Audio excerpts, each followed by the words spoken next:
Building new Nations നമ്മുടെ 13ാമത്തെ ചാപ്റ്ററാണ് ഇന്ന് സ്റ്റാർട്ട് ചെയ്യുന്നത്.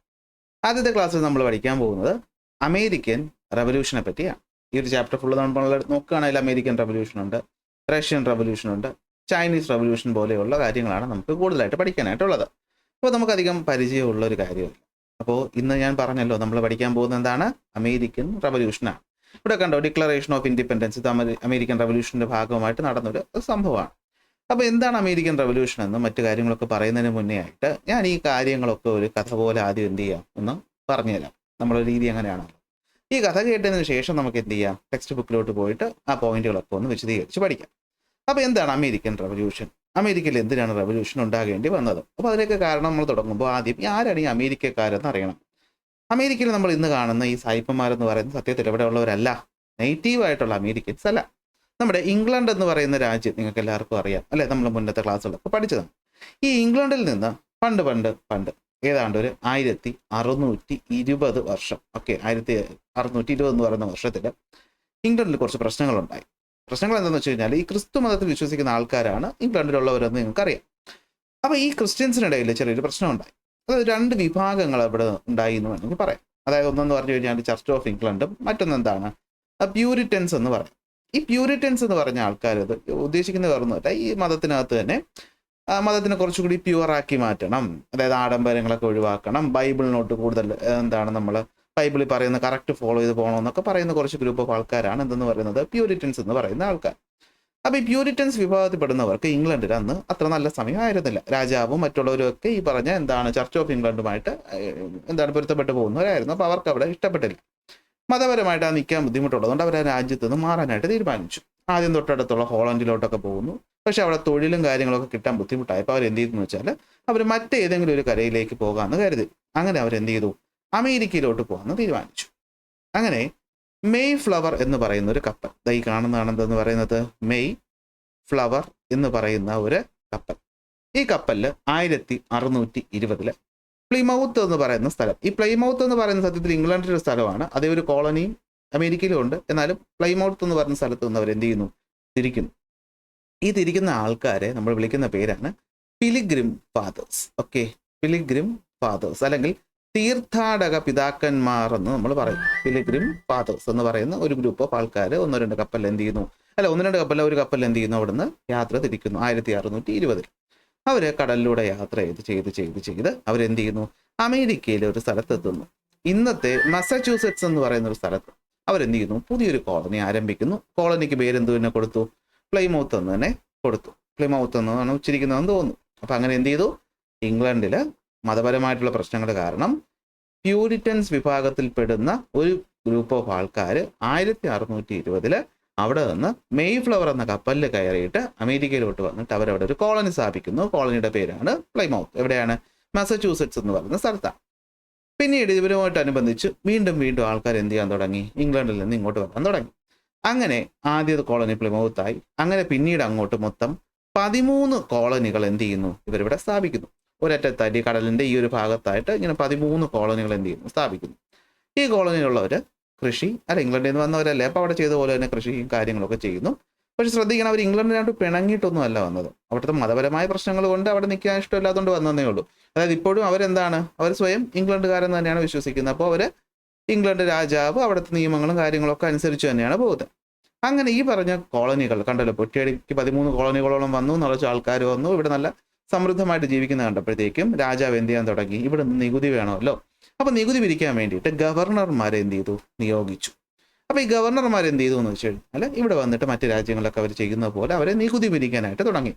ആദ്യകാലങ്ങളിൽ കോളനികളൊക്കെ അത് സഹിച്ചു, കുഴപ്പമില്ല, നമ്മുടെ രാജ്യമല്ലേ, അവർ അങ്ങ് അഡ്ജസ്റ്റ് ചെയ്ത് പോകുമെന്ന് കരുതി. അങ്ങനെ പോയി കഴിഞ്ഞപ്പോൾ പിന്നെ ഇതൊരു വലിയ ശല്യമായി. എന്തിനും ഏതിനും നികുതി മാത്രമൊന്നുമല്ല, ഇവിടത്തെ ട്രേഡ് മൊണോപ്പൊളി ഇംഗ്ലണ്ടിന് വേണമെന്നായി. അതായത് ഇവർ ഇംഗ്ലണ്ടുകാർ തന്നെയാണ് എങ്കിലും അവർ വേറൊരു സ്ഥലത്തല്ലേ. അപ്പോൾ അവിടെ നടക്കുന്ന ട്രേഡും കാര്യങ്ങളും മൊത്തം ഞങ്ങൾ വഴി മതി എന്ന് ഇംഗ്ലണ്ടിന് വാശിയായി. അങ്ങനെ ഇവിടുത്തെ ട്രേഡ് മൊണോപ്പൊളി പിടിക്കാൻ വേണ്ടി അവർ കുറേ നിയമങ്ങൾ കൊണ്ടുവന്നു. അത്തരത്തിൽ കൊണ്ടുവന്നൊരു നിയമമാണ് സ്റ്റാമ്പ് ആക്ട് എന്നൊക്കെ പറയുന്നത്. അപ്പോൾ ഈ ഓരോ നിയമവും നികുതിയും കൊണ്ടുവന്ന് ഭാരം കൂട്ടുമ്പോഴും അവർ പറഞ്ഞൊരു കാര്യം എന്ന് വെച്ച് കഴിഞ്ഞാൽ, ഈ ഒരു സമയത്ത് ഒരു ചെറിയ പ്രശ്നം നടക്കുന്നുണ്ട്. ഇവിടെയാണ് ഈ ഫ്രാൻസ് എന്ന് പറയും. ഈ ഫ്രാൻസും ഇംഗ്ലണ്ടും തമ്മിൽ യുദ്ധമുണ്ട്. നമ്മൾ തന്നെ 7 years വാർ എന്ന് പറയും, 7 വത്സര യുദ്ധം എന്ന് പറയും. ഈ യുദ്ധം നടക്കുക അപ്പോൾ ഇംഗ്ലണ്ട് പറഞ്ഞത് ഈ ഫ്രാൻസുകാർ, നിങ്ങൾ ഇംഗ്ലണ്ടുകാരല്ലേ, നിങ്ങളെ വന്ന് അറ്റാക്ക് ചെയ്യാതിരിക്കാൻ വേണ്ടി ഞങ്ങൾ പ്രൊട്ടക്ഷനൊക്കെ തരുന്നുണ്ടല്ലോ, ഞങ്ങൾ ആർമി ഉള്ളത് കൊണ്ടാണ് അവർ നിങ്ങളൊന്ന് അറ്റാക്ക് ചെയ്യാത്തത്, അപ്പോൾ അതിന് നിങ്ങൾ എന്ത് ചെയ്യണം, ഞങ്ങൾക്ക് നികുതി തരണം. അപ്പോൾ അവർ ആദ്യകാലത്തൊക്കെ സമ്മതിച്ചു.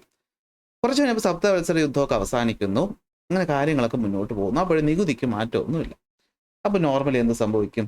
ഇവിടെ ഉള്ളവർ ഈ ഇംഗ്ലണ്ടിൻ്റെ സഹായത്തോടെ ഒന്നും അല്ല ഇവിടെ കോളനി ഉണ്ടാക്കിയത്. അവർ സ്വന്തമായിട്ട് വന്ന് കഷ്ടപ്പെട്ട് അധ്വാനിച്ച് ഇവിടെ ബിസിനസ്സും കാര്യങ്ങളും തുടങ്ങിയതാണ്. ഇപ്പോൾ ചുമ്മാ ഇരുന്നിട്ട് അവിടെ നികുതി കൊടുക്കണമെന്ന് പറഞ്ഞപ്പോഴത്തേക്കും ആൾക്കാർ അതിനെ എതിർക്കാൻ തുടങ്ങി. അവരൊരു ഗ്രൂപ്പായിട്ട് കൂടി അങ്ങനെ ഒരു പാർട്ടി തുടങ്ങുന്നു. കോണ്ടിനെൻ്റൽ കോൺഗ്രസ് എന്ന് പറയുന്ന ഒരു പാർട്ടി പോലെ തുടങ്ങിയിട്ട് ഇവരെ എതിർക്കുന്നു. അഫ്കോഴ്സ് എതിർത്ത് കഴിയുമ്പോഴത്തേക്ക് ഇംഗ്ലണ്ട് ആർമി ഇറക്കാൻ തുടങ്ങും. പക്ഷേ സപ്തവത്സര യുദ്ധത്തിലൊക്കെ പങ്കെടുത്ത് ശീലമുള്ളവരാണ് ഇവരെയുള്ള ആൾക്കാർ. അപ്പോൾ ഇവർക്ക് യുദ്ധമൊക്കെ അറിയാം, അത് അവരുടെ നാടാണ്. ഇപ്പോൾ കുറേ വർഷങ്ങളായല്ലോ, അങ്ങനെ കുറേ വർഷങ്ങൾ കൊണ്ട് നടക്കുന്ന കാര്യമാണ്. അങ്ങനെ അവരെന്ത് ചെയ്തു? അവർ ഇംഗ്ലണ്ടിനെ എതിർക്കുന്നു. ഈ എതിർക്കുന്നവരെ പിന്നീട് ഫ്രാൻസ് ഒക്കെ സഹായിച്ച് അവരെന്ത് ചെയ്യുന്നു? ഇംഗ്ലണ്ടിൽ നിന്ന് പൂർണ്ണമായിട്ട് സ്വതന്ത്രമായിട്ട് മാറുന്നു. ഇതാണ് അമേരിക്കൻ റവല്യൂഷൻ. ഇത്രയേ ഉള്ളൂ, സിമ്പിൾ സാധനമാണ്. വായിക്കുമ്പോൾ ആദ്യം പിടിയിട്ടില്ലെങ്കിലും ഇനി നമുക്ക് നോക്കുമ്പോൾ ഒരു സിമ്പിളായിട്ട് മനസ്സിലാക്കാം. കഥ തീരുന്നില്ല കേട്ടോ. അമേരിക്കയിൽ വേറൊരു പ്രശ്നം പിന്നീട് ഉണ്ടാവും, അത് പിന്നീട് നോക്കാം. തുടങ്ങാമല്ലോ. ഫസ്റ്റ് വരുന്നു കൊളോണിയൽ കൺട്രോൾ. അതായത് ഈ പറയുന്നത് നമ്മുടെ ഡിക്ലറേഷൻ ഓഫ് ഇൻഡിപെൻഡൻസ് ആണ്. അതായത് ഞാൻ പറഞ്ഞല്ലോ, ബ്രിട്ടീഷുകാർക്ക് എതിരായിട്ട് അല്ലെങ്കിൽ ഇംഗ്ലണ്ടുകാർക്ക് എതിരായിട്ട് അവർ ഇഷ്യൂ ചെയ്യുന്നതാണ്. ഇത് നമുക്ക് പിന്നീട് നോക്കാം. നമുക്ക് ആദ്യം വരാം കൊളോണിയൽ കൺട്രോളിലോട്ട്. കണ്ടോ, പണ്ട് പ്യൂരിറ്റൻ മതവിഭാഗത്തിൽപ്പെടുന്ന ആൾക്കാർ, അവരെ പിന്നീട് അറിയപ്പെട്ട പേരാണ് പിലിഗ്രിം ഫാദേഴ്സ്. അതാണ് അമേരിക്കയുടെ ഫൗണ്ടർമാരെന്ന് പറയുന്നത്. അവരെന്ത് ചെയ്തു? അമേരിക്കയിലേക്ക് എത്തുന്നു മെയ്ഫ്ലവർ എന്ന കപ്പലിൽ. എന്നിട്ട് പ്ലിമൗത്ത് എന്ന് പറയുന്ന ഒരു കോളനി ആരംഭിക്കുന്നു, മാസച്യൂസെറ്റ്സ് എന്ന് പറയുന്ന ഇന്നത്തെ സ്ഥലം. ഓക്കെ, നോർത്ത് അമേരിക്കയിലാണ്. പിന്നീട് 12 അധികം കോളനികളും കൂടി ചേർത്ത് മൊത്തം 13 കോളനികൾ അവർ സ്ഥാപിക്കുന്നു. ഈ കോളനികളിൽ കാര്യങ്ങൾ നോക്കാനായിട്ട് ഇംഗ്ലണ്ടിലെ രാജാവ് എന്ത് ചെയ്യുന്നു? ഗവർണർമാരെ അപ്പോയിന്റ് ചെയ്യുന്നു. ഈ ഗവർണർമാർ എന്ത് ചെയ്യുന്നു? അമേരിക്കയിൽ വന്നിട്ട് അവരെന്ത് ചെയ്യുന്നു? നിങ്ങൾക്ക് ഇവിടെ നിൽക്കണമെങ്കിൽ ഞങ്ങളുടെ സപ്പോർട്ട് വേണമെന്നൊക്കെ പറഞ്ഞിട്ട് അവർക്ക് നികുതി അടിച്ചേൽപ്പിക്കുന്നു. ഈ കാണുന്നതാണ് നേരത്തെ പറഞ്ഞ 13 കോളനികൾ. ഓക്കെ, ഈ 13 കോളനികൾ എസ്റ്റാബ്ലിഷ് ചെയ്യുന്നു. കാര്യങ്ങൾ മുന്നോട്ട് പോകുന്നു. ഞാൻ പറഞ്ഞല്ലോ, ആദ്യകാലങ്ങളിൽ അവർ കഷ്ടപ്പെട്ടുണ്ടാക്കി കഴിഞ്ഞു. കുറച്ച് കഴിഞ്ഞപ്പോൾ ഇംഗ്ലണ്ട് വന്നിട്ട് പറഞ്ഞു, ഞങ്ങൾക്ക് ഇവിടെ എന്ത് വേണം? ട്രേഡ് കൺട്രോൾ വേണം. അതായത് they want to control the trade in the colonies. എങ്ങനെ? നിയമത്തിലൂടെ. അവർ കൊളോണികളിൽ ട്രേഡ് മൊണോപ്പൊളി കൊണ്ടുവരാനായിട്ട് തുടങ്ങി. അതായത് അവിടെ ഉള്ള റോ മെറ്റീരിയൽസും മാനുഫാക്ചർഡ് ഗുഡ്സും ഒക്കെ ഞങ്ങൾ മുഖാന്തരം മാത്രമേ അവരെന്ത് ചെയ്യാൻ പാടുള്ളൂ? ട്രാൻസ്ഫർ ചെയ്യാൻ പാടുള്ളൂ. ഒരു 2-3 കണ്ടീഷൻസ് അവർ പറഞ്ഞത് എന്തൊക്കെയാണെന്ന് നമുക്കൊന്ന് നോക്കാം. ഒന്ന്, goods from the colonies to colonies could only be transported on the British ships or on the ship of the colonies. അതായത് ഒരു കോളനിയിൽ നിന്ന് മറ്റൊരു കോളനിയിലോട്ട് സാധനങ്ങൾ ട്രാൻസ്ഫർ ചെയ്യാനാണെങ്കിൽ 2 ഓപ്ഷനേ ഉള്ളൂ. ഒന്നുകിൽ ബ്രിട്ടീഷ് കപ്പലുകൾ ഉപയോഗിക്കുക, അല്ലെങ്കിൽ കോളനികളുടെ സ്വന്തം കപ്പൽ. മറ്റ് രാജ്യത്തു നിന്നുള്ള ആരും ഇവിടെ വരാനായിട്ട് പാടില്ല. വൂൾ, ടൊബാക്കോ പോലെയുള്ള കാര്യങ്ങൾ എന്ത് ചെയ്യണം? യൂറോപ്പിലേക്ക് കൊണ്ടുപോകുന്നത് ഇംഗ്ലണ്ട് വഴി മാത്രമായിരിക്കണം. അതായത് ഈ യൂറോപ്പിലോട്ട് പോകാൻ, ഈ ഭാഗം മൊത്തം യൂറോപ്പാണ്, നേരെ ഇംഗ്ലണ്ടിൽ കൂടെ തന്നെ പോകണമെന്നൊന്നുമില്ല. മറ്റ് രാജ്യങ്ങൾ വഴി അവർക്ക് എന്ത് ചെയ്യാൻ പോകാം? അങ്ങനെ പാടില്ല. ഇംഗ്ലണ്ട് വഴി മാത്രം. ഇംഗ്ലണ്ടിൽ വന്ന് അവിടുത്തെ നികുതിയെ കടച്ചേ പോകാൻ പറ്റുള്ളൂ. അങ്ങനെ ഇരിക്കെ 1765 സ്റ്റാമ്പ് ആക്ട് കൊണ്ടുവരുന്നു. അപ്പം നമ്മളിപ്പോൾ മുദ്രപത്രമൊക്കെ വാങ്ങുമ്പോൾ ഗവൺമെൻറ്റിൻ്റെ പൈസ കൊടുക്കുന്ന പോലെ ഈ പറയുന്ന കോളനികളിൽ എന്ത് കാര്യങ്ങൾ ചെയ്യണമെങ്കിലും ലീഗൽ ഡോക്യുമെൻറ്റുകൾ, പാംലെറ്റ്, ഡീഡ്, ബില്ല്, അതായത് ഈ പറഞ്ഞ അവകാശം എഴുതുക, വസ്തു എഴുതി കൊടുക്കുന്ന എല്ലാ കാര്യങ്ങൾക്കും സ്റ്റാമ്പ് നികുതി കൊടുക്കേണ്ടി വന്നു. ജനങ്ങൾ ഭയങ്കരമായിട്ട് തൂക്കണം, ഭയങ്കര നികുതിയായിരുന്നു അത്. തൊട്ടടുത്ത പോലെ അത് എന്ത് ചെയ്തു? റിപ്പീൽ ചെയ്തെങ്കിലും ബ്രിട്ടീഷ് പാർലമെൻറ്റിന് കോളനികളിൽ നിയമങ്ങൾ നടപ്പിലാക്കാനുള്ള അധികാരം അപ്പോഴും ഉണ്ടായിരുന്നു. ജനങ്ങൾ അതിനെതിരെ എതിർത്തു. അങ്ങനെ കുറച്ചു കാലം കഴിഞ്ഞപ്പോഴത്തേക്കും കോളനികൾ ശക്തരായിട്ട് മാറി. അവരെന്ത് ചെയ്തു? ഈ പറയുന്ന ബ്രിട്ടീഷിനെതിരെ റെബലിയൻ സ്റ്റാർട്ട് ചെയ്തു. അതായത് ഈ പറഞ്ഞ അമേരിക്കക്കാർ ഇനി നിങ്ങളുടെ സഹായം ഞങ്ങൾക്ക് വേണ്ട. അതിന് പ്രധാന കാരണം ഒന്ന് നികുതിയുടെ പ്രശ്നം, മറ്റൊന്ന് ഞാൻ പറഞ്ഞല്ലോ ഈ പറയുന്ന സപ്തവത്സര യുദ്ധങ്ങൾ അല്ലെങ്കിൽ 7 ഇയേഴ്സ് വാർ അവസാനിച്ചപ്പോഴത്തേക്കും പിന്നെ ഇംഗ്ലണ്ട്, ഫ്രാൻസുകാർ വന്ന് നമ്മൾ അറ്റാക്ക് ചെയ്യുമെന്നുള്ള പേടി പിന്നെ അമേരിക്കക്കാർക്കില്ല. അപ്പോൾ പിന്നെ ഇവന്മാർ പ്രൊട്ടക്ഷൻ ആവശ്യമില്ലോ? ഇല്ല. മാത്രമല്ല ഈ യുദ്ധത്തിൽ പങ്കെടുത്തവർക്ക് മിലിറ്ററി എക്സ്പീരിയൻസ് ഒക്കെ ഉണ്ട്. അപ്പോൾ ഇവിടെ ജനങ്ങളിലൊക്കെ നന്നായിട്ടുണ്ട്. അപ്പോൾ ഒരു രാജ്യമാകാനുള്ള ഏതാണ്ട് ജനങ്ങൾ ഇവിടെ ഉണ്ട്. അപ്പോൾ ഞങ്ങൾ തന്നെ നോക്കിക്കോളാം, നിങ്ങളുടെ ആവശ്യമില്ല. കാരണം എന്താണെന്ന് വെച്ചാലേ, ആദ്യ കപ്പൽ വന്നല്ലോ മെയ്ഫ്ലവർ, അതിൽ വന്ന ആൾക്കാർ അന്ന് ഇംഗ്ലണ്ടിൻ്റെ അടിമയായിട്ടൊന്നും അല്ല അവിടെ തുടങ്ങിയത്. അവർ സ്വന്തമായി കാര്യങ്ങൾ തീരുമാനിക്കുന്ന ഒരു ഭരണകൂടമായിരുന്നു. അങ്ങനെ അവർ സ്വന്തമായി തീരുമാനിച്ച് കൃഷിയൊക്കെ ചെയ്താണ് മുന്നിലേക്ക് വന്നത്. വന്നു കഴിഞ്ഞൊന്ന് ഡെവലപ്പ് ആയപ്പോഴാണ് ഇംഗ്ലണ്ടുകാർക്ക് മനസ്സിലായത്, അവിടെ കുറേ പേര് പോയിട്ട് എന്ത് ചെയ്യുന്നുണ്ട്? രക്ഷപ്പെടുന്നുണ്ട്. എന്നാൽ അവന്മാർ നികുതി നമുക്ക് വേണ്ട. ഈ ഇംഗ്ലണ്ട് എന്ന് വെച്ചാൽ പണ്ടേ ഇതുപോലത്തെ കള്ളന്മാരാണ്. അപ്പോൾ അവന്മാർ എന്ത് ചെയ്തു? സ്വന്തം ആൾക്കാരാണെങ്കിൽ പോലും അവർക്കിട്ട് വരെ പണി കൊടുക്കാൻ പോയി. പിന്നെ നമ്മൾ ഇന്ത്യക്കാർക്കിട്ടൊക്കെ തന്ന പ്രശ്നങ്ങൾ നമുക്കറിയാമല്ലോ അല്ലേ? മാത്രമല്ല അവർക്ക് അവരുടെ സ്വന്തം ശക്തി മനസ്സിലായി. അപ്പോൾ ഇത്തരം കാര്യങ്ങളൊക്കെ കൊണ്ട് അവരെന്ത് ചെയ്തു? കോളനികൾ ബ്രിട്ടീഷിനെ എതിർത്തു. അപ്പോൾ എന്തൊക്കെ കാരണങ്ങൾ കൊണ്ടെന്ന് ചോദിച്ചാൽ ഈ കാരണങ്ങൾ നമുക്ക് പറയാം. അങ്ങനെ എന്ത് പറ്റി? അവർ ഒരുമിക്കാൻ തീരുമാനിച്ചു. 13 കോളനികളാണ് ഉണ്ടായിരുന്നത്. 13 കോളനികളിൽ ഒരുപാട് ജനങ്ങളുണ്ട്. അപ്പം നമ്മൾ ഒരുമിച്ച് നിന്ന് കഴിഞ്ഞാൽ നമുക്ക് ഇവരെ എതിർക്കാൻ പറ്റുമെന്ന് മനസ്സിലായി. അങ്ങനെ ഈ കോളനികളിലുള്ള ആൾക്കാരെല്ലാവരും കൂടെ 1774 ഫിലാഡൽഫിയ എന്ന് പറയുന്ന സ്ഥലത്ത് ഒത്തുകൂടി. ഇതിനെയാണ് നമ്മൾ കോണ്ടിനെന്റൽ കോൺഗ്രസ് എന്ന് പറയുന്നത്. അന്ന് ഒരു കോളനി, ജോർജിയ എന്ന് പറയുന്ന ഒരു കോളനി ഒഴിച്ച് ബാക്കി എല്ലാവരും എന്ത് ചെയ്തു? അതിൽ പങ്കെടുത്തു. അവരെന്ത് തീരുമാനിച്ചു? Suspend trade with Britain until the grievances were resolved. അവരുടെ പ്രശ്നങ്ങൾ പരിഹരിക്കുന്നത് വരെ ഇനി ഇംഗ്ലണ്ടുമായിട്ട് ഒരു തരത്തിലുള്ള ട്രേഡിൽ ഞങ്ങളില്ല എന്ന് തീരുമാനിച്ചു. So the opposition of the law imposed on the American colony by the British government led to the growing senses of unity among the colonies. അല്ലെ, ഈ ബ്രിട്ടീഷ് പാർലമെന്റ് അവിടെ ഇരുന്നുകൊണ്ട് ഇവിടുത്തെ കോളനികൾക്ക് വേണ്ടി നിയമങ്ങൾ പാസ്സാക്കുന്നു എന്ന് പറഞ്ഞപ്പോൾ ആൾക്കാർ അതിനെ എതിർത്തു. അങ്ങനെ അവരെന്ത് ചെയ്തു? ഒരുമിച്ച് നിൽക്കാൻ സെൻസ് ഓഫ് യൂണിറ്റി വന്നു. അങ്ങനെ ഫിലാഡൽഫിയയിൽ അവർ ആദ്യം ഒരുമിച്ച് കൂടി. ആ പറഞ്ഞ മീറ്റിങ്ങിന് വിളിച്ച പേരാണ് കോണ്ടിനെന്റൽ കോൺഗ്രസ്. ഒന്നാം കോണ്ടിനെന്റൽ കോൺഗ്രസ് 1774 നടന്നത്. അപ്പോൾ ഒന്നാം കോണ്ടിനെന്റൽ കോൺഗ്രസിൽ അവർ ഇത്തരം കാര്യങ്ങൾ തീരുമാനിച്ചു. അടുത്ത വർഷമായപ്പോൾ രണ്ടാം കോണ്ടിനെന്റൽ കോൺഗ്രസ് കുറച്ചും കൂടെ ശക്തരായി. അവർ ഒലീവ് ബ്രാഞ്ച് പെറ്റീഷൻ എന്ന് പറയുന്ന ഒരു പെറ്റീഷൻ ആർക്ക് കൊടുത്തു? ഇംഗ്ലണ്ടിലെ രാജാവിന് കൊടുത്തു. അതായത് രാജാവേ ഞങ്ങൾക്ക് നിങ്ങളോട് ദേഷ്യമൊന്നുമില്ല, എതിർപ്പൊന്നുമില്ല, പക്ഷേ ഞങ്ങളുടെ അവകാശങ്ങൾ നിങ്ങൾ എന്ത് ചെയ്യണം? അംഗീകരിച്ച് തരണമെന്ന് പറഞ്ഞ് സമാധാനത്തിൽ കൊടുത്തൊരു പെറ്റീഷനാണ് ഒലീവ് ബ്രാഞ്ച് പെറ്റീഷൻ എന്ന് പറയുന്നത്. ഇനി അതില്ലെങ്കിൽ നമുക്ക് പണി കൊടുക്കാമെന്ന് അറിയാമെന്നുള്ളത് കൊണ്ട് തന്നെ, അല്ലെങ്കിൽ പണി വരുമെന്ന് അറിയാമെന്നുള്ളത് കൊണ്ട് തന്നെ അവരെന്ത് ചെയ്തു? ഒരു അമേരിക്കൻ ആർമി രൂപീകരിച്ചു. അതിൻ്റെ ചീഫായിട്ട് ജോർജ് വാഷിങ്ടനെയും അപ്പോയിന്റ് ചെയ്തു. ആദ്യ പ്രസിഡന്റും ആര് തന്നെയാണ്? ജോർജ് വാഷിങ്ടൺ ആണ്. Washington DC. ആ ജോർജ് വാഷിങ്ടനെ എന്ത് പറ്റി? Commander in chief of the American ആർമിയായിട്ട് പ്രഖ്യാപിച്ചു. അങ്ങനെ എന്ത് ചെയ്തു? ഒലീവ് ബ്രാഞ്ച് ബ്രിട്ടീഷിനൊക്കെ അവർ അപ്പം തന്നെ ഒടിച്ചു കളഞ്ഞു. അപ്പോൾ യുദ്ധം ആരംഭിക്കുന്നു.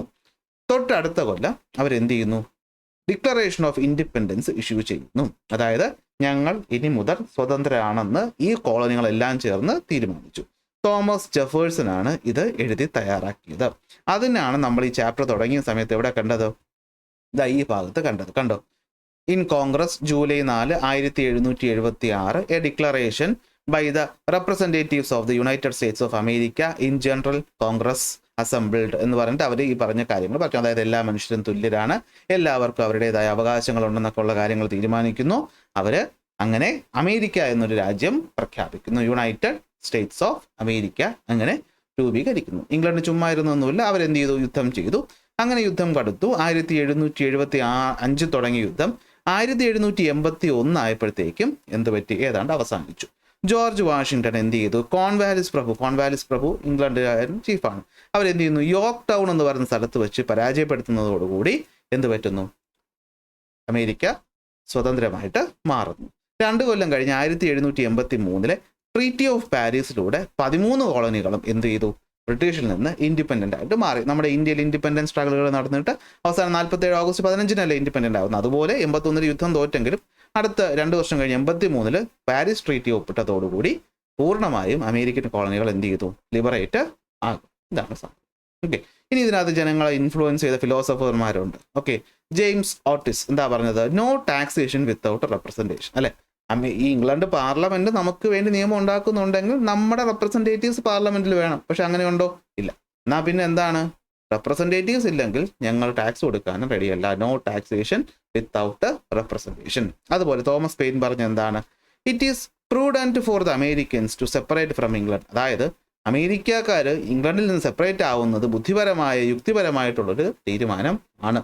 അതുപോലെ ജോൺ ലോക്ക് പറഞ്ഞ എന്താണ്? Man has certain fundamental rights, no government has the right to violate them. അല്ലേ, അതായത് ഒരു മനുഷ്യന് കുറെ ഫണ്ടമെന്റൽ റൈറ്റ് ഉണ്ട്, അത് എതിർക്കാൻ ഒരു ഗവൺമെന്റിനും അധികാരം ഇല്ല. ഒരു പേരെപ്പോൾ ഓർത്തു വയ്ക്കണം. അപ്പോൾ ഓട്ടിസ് പറഞ്ഞ എന്താണ്? No taxation without representation. Thomas Paine പറഞ്ഞ എന്താണ്? It is Paine prudent. അല്ലെ, പ്രൂഡന്റ് എന്ന് പറഞ്ഞത് പെയിൻ ആണ് എന്ന് ഓർത്ത് വയ്ക്കുക. അത് പ്രൂഡന്റ് എന്ന് വെച്ച് കഴിഞ്ഞാൽ യുക്തിപരമായ തീരുമാനമാണ് അമേരിക്ക എന്ത് ചെയ്യുന്നത്? ഇംഗ്ലണ്ടിൽ നിന്ന് സെപ്പറേറ്റ് ആകുന്നത്. ലോക്ക് എന്ന് പറയുമ്പോൾ നമുക്ക് ഫ്രീഡം അല്ലേ, ലോക്കിട്ട് പൂട്ടി കഴിഞ്ഞാൽ നമുക്ക് അത് തുറന്ന് ഫ്രീഡം ആവാൻ തോന്നും. അപ്പോൾ ഫണ്ടമെന്റലായ റൈറ്റുകളുണ്ട്, ഫ്രീഡം ഉണ്ട് എന്ന് പറഞ്ഞത് ആരാണ്? ജോൺ ലോക്കാണ്. അങ്ങനെ 3 ഫിലോസഫേഴ്സ്. അപ്പോൾ ഓട്ടിസ് പറഞ്ഞു oh for no, no taxation. Paine പറഞ്ഞു എന്താണ്? പ്രൂഡന്റ് ആണ്, ബുദ്ധിപരമായ തീരുമാനമാണ് പുറത്താവുന്നത് അല്ലെങ്കിൽ അവിടെ നിന്ന് പിരിയുന്നത്. ജോൺ ലോക്ക് എന്താ പറഞ്ഞത്? ഫണ്ടമെന്റൽ ആയ റൈറ്റ് ഉണ്ട്, അത് വയലേറ്റ് ചെയ്യാൻ ഒരുത്തനെയും നമ്മൾ അനുവദിക്കില്ല. അങ്ങനെ എന്ത് പറ്റി? അമേരിക്ക സ്വാതന്ത്ര്യം നേടി. അപ്പോൾ അടുത്തെന്താ പരിപാടി? സ്വാതന്ത്ര്യമായി കഴിഞ്ഞാൽ പിന്നെ അടുത്ത് സ്വന്തമായിട്ട് നിയമം വേണം അല്ലേ, കോൺസ്റ്റിറ്റ്യൂഷൻ വേണം. അങ്ങനെ വീണ്ടും ഈ ഫിലാഡൽഫിയയിൽ ഇവർ ഒത്തുകൂടിയിട്ട് ആർട്ടിക്കിൾ ഓഫ് കോൺഫെഡറേഷൻ എന്ന ആദ്യത്തെ കോൺസ്റ്റിറ്റ്യൂഷൻ്റെ ഫ്രെയിംവർക്ക് ഇവർ എന്ത് ചെയ്തു, കൊണ്ടുവരുന്നു. തൊട്ടടുത്ത കൊല്ലം വീണ്ടും അവർ ഒത്തുകൂടുന്നു. അങ്ങനെ അവർ കോൺസ്റ്റിറ്റ്യൂഷൻ അഡോപ്റ്റ് ചെയ്യുന്നു. ജോർജ് വാഷിങ്ടനെ ആദ്യത്തെ പ്രസിഡന്റ് ആയിട്ട് അവരെന്ത് ചെയ്യുന്നു, നിയോഗിക്കുകയും ചെയ്യുന്നു. അങ്ങനെ അമേരിക്ക ഒരു ഫുള്ളി ഫ്ലഡ്ജഡ് രാജ്യമായിട്ട് മാറും. ഓക്കെ, അപ്പോൾ after the war the colonies drafted the framework of the constitution called the article of confederation. In this regard, convention was held in Philadelphia under the leadership of George Washington to complete the constitution. അങ്ങനെ constitution complete ചെയ്തു. അങ്ങനെ എന്ത് പറ്റി, George Washington ഒരു ആദ്യത്തെ president ആയിട്ട് മാറുന്നു. അപ്പോൾ എന്തൊക്കെയാണ് നമ്മുടെ അമേരിക്കൻ കോൺസ്റ്റിറ്റ്യൂഷൻ്റെ പ്രത്യേകതകളെന്ന് നമ്മൾ നോക്കിക്കഴിഞ്ഞാൽ, ഒന്ന്, ഓക്കെ, ആദ്യത്തെ എഴുതപ്പെട്ട ഭരണഘടനയാണ് നമ്മുടെ അമേരിക്കൻ കോൺസ്റ്റിറ്റ്യൂഷൻ എന്ന് പറയുന്നത്. അവിടെ എന്ത് ചെയ്യുന്നു, ഒരു ഫെഡറൽ സിസ്റ്റമാണ് ഉള്ളത്. അപ്പോൾ എന്താണ് ഈ ഫെഡറൽ സിസ്റ്റം എന്ന് വെച്ചാൽ, ഇന്ത്യയും ഒരു ഫെഡറൽ രാജ്യം എന്ന് വേണമെങ്കിൽ പറയാം. ഫുള്ള് പറയാൻ പറ്റത്തില്ല, ക്വാസി ഫെഡറൽ എന്ന് പറയും. വേറൊന്നുമില്ല, ഇവിടെ രാജ്യവും ഉണ്ട് സംസ്ഥാനങ്ങളും ഉണ്ട്. രാജ്യത്തിനും സംസ്ഥാനത്തിനും അവരുടേതായ അധികാരങ്ങളും അവകാശങ്ങളും ഉള്ളതിനെയാണ് നമ്മൾ ഫെഡറൽ സിസ്റ്റം എന്ന് പറയും. അതായത് ഇപ്പോൾ ഇന്ത്യക്കും ഒരു പ്രധാനമന്ത്രിയുണ്ട്, കേരളത്തിനൊരു മുഖ്യമന്ത്രിയും ഉണ്ട്. ഇപ്പോൾ രണ്ടുപേർക്കും അധികാരമില്ലേ?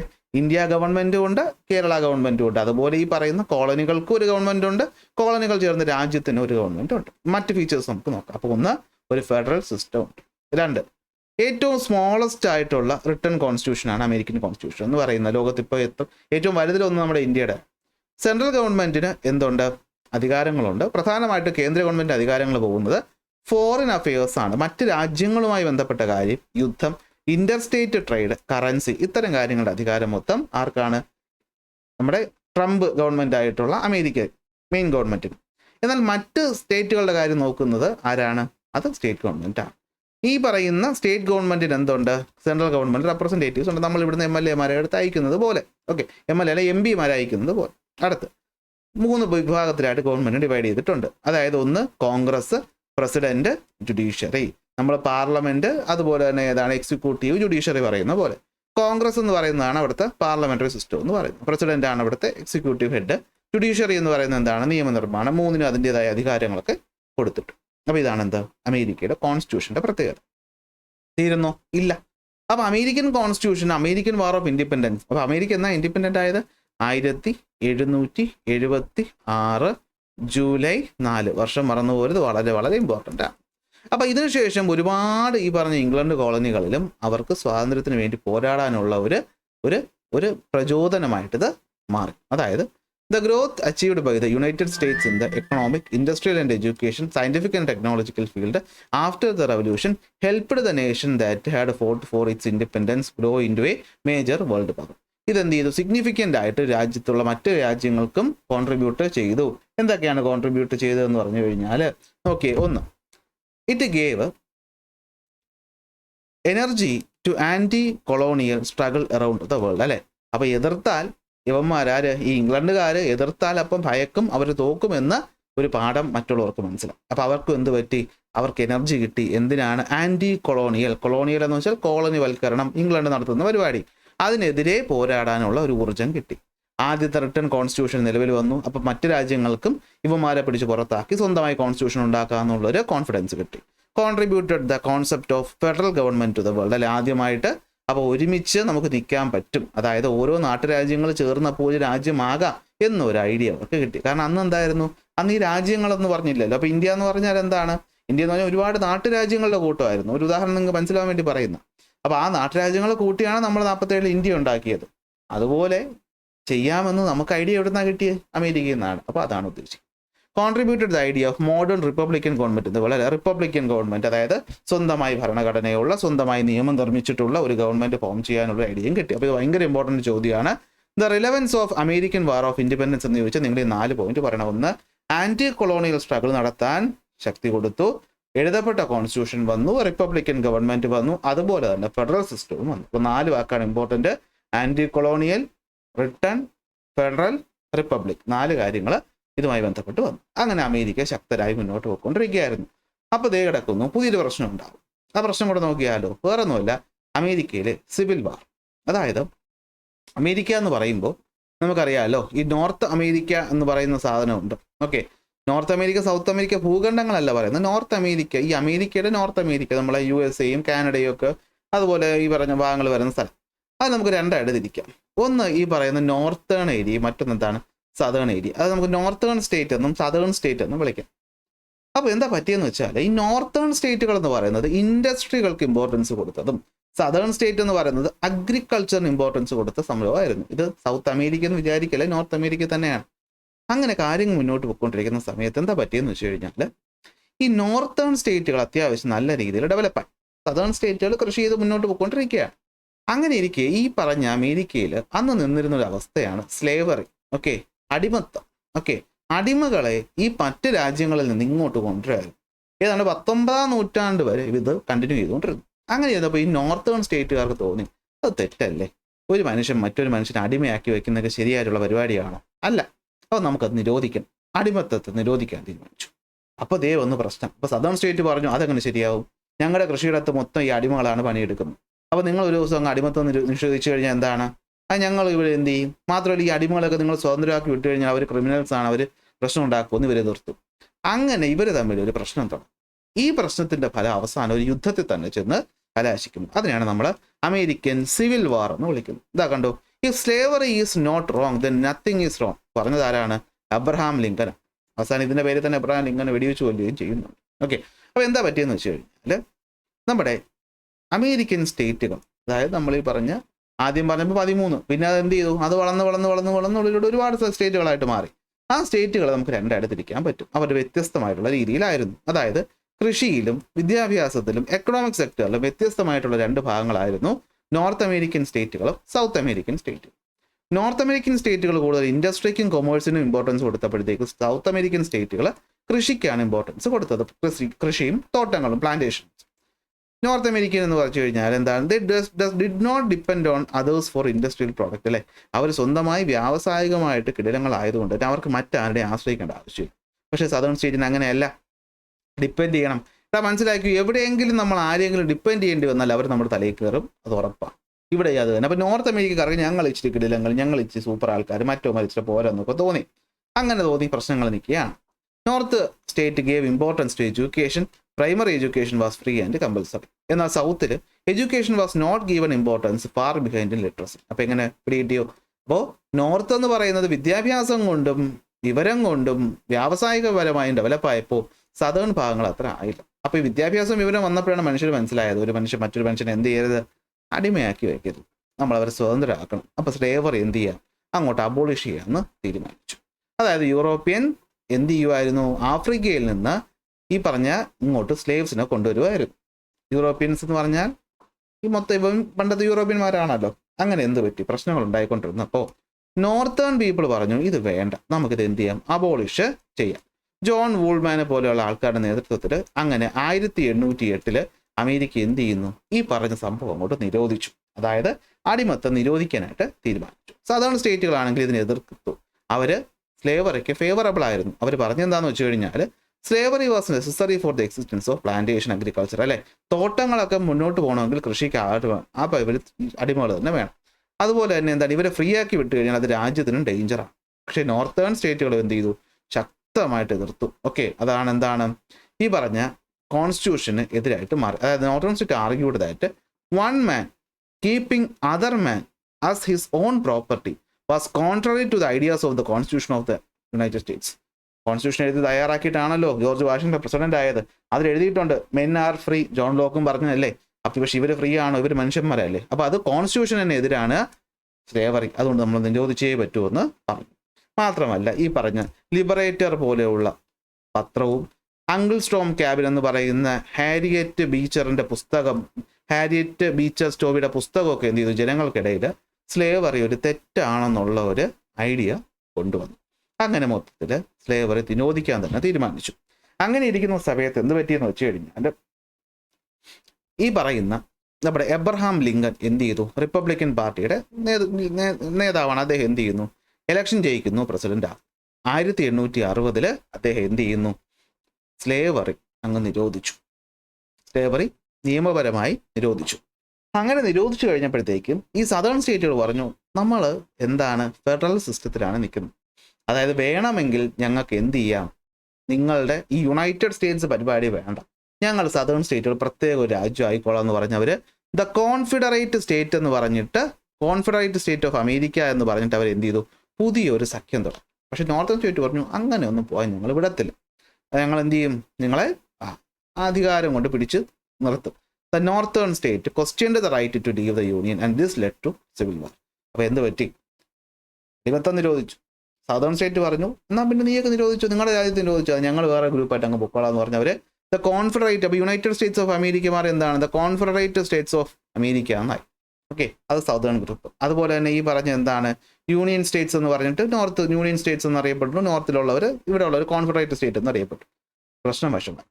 തൊട്ടടുത്ത കൊല്ലം 60-ലാണല്ലോ അധികാരത്തിൽ വന്നത്, 61 ആയപ്പോഴത്തേക്കും യുദ്ധം തുടങ്ങി. ഈ രണ്ട് രാജ്യങ്ങളും തമ്മിൽ യുദ്ധം. പക്ഷേ നിങ്ങൾക്കറിയാം എക്കണോമിക്കലിയും ബുദ്ധിപരമായിട്ടും ഒക്കെ മുമ്പിൽ നിൽക്കുന്ന നോർത്താണ്. അവൻ നോർമലി നോർത്തുകാർ എന്ത് ചെയ്തു, ജയിച്ചു. ഗെറ്റിസ്ബർഗിൽ വെച്ച് നടന്ന 1863 യുദ്ധത്തിൽ സൗത്തിനെ പരാജയപ്പെടുത്തി നോർത്ത് എന്ത് ചെയ്യുന്നു, അധികാരത്തിൽ വരുന്നു. അങ്ങനെ മൊത്തം ഭാഗവും വീണ്ടും ഒറ്റ അമേരിക്കയായിട്ട് മാറും. അങ്ങനെ ജനുവരി 1, 1863 എബ്രഹാം ലിങ്കൺ എന്ത് ചെയ്യുന്നു, ഫ്രീ ആയി.